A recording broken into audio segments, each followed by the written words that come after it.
Macam tak ada orang kedai ni. Dapat try lah. Tak ada.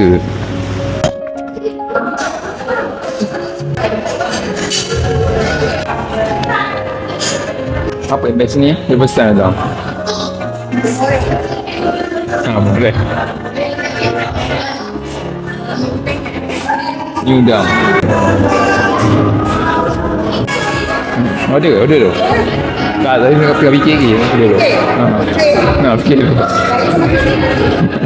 Yang ni sedap ke? Boleh lah, ni satu. Bagi saya ni lah, mango. Satu. Yang ni sedap ke buttercream? Boleh lah buttercream tu. Saya makan kat luar okey, terima kasih. Kenapa macam pekat sangat ni? Cik aku order apa? Aku order dia. Buttercream. Wish, pekat macam ni. Wish, tak patah. Pekat ni dia. Ni dah mana ni.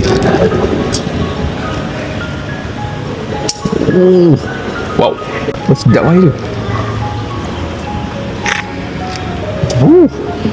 Damn.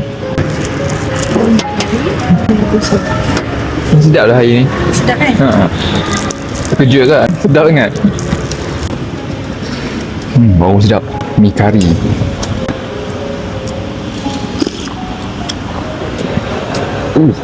Damn.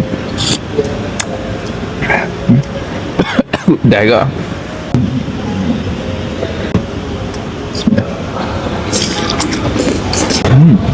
Mantap lah santapan.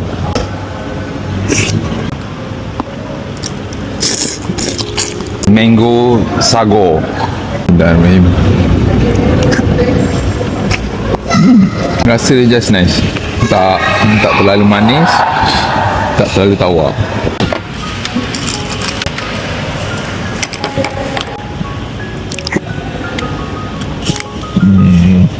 Tak masuk. Alhamdulillah. Overall bagi aku dari segi kualiti, rasa, customer service, portion, harga, semua okey lah. Harga tu standard lah untuk cafe kan. Paling aku tak expect ni yang buttercream ni. Pekat, rasa sedap weh. Memang ketagih tu. So, good job.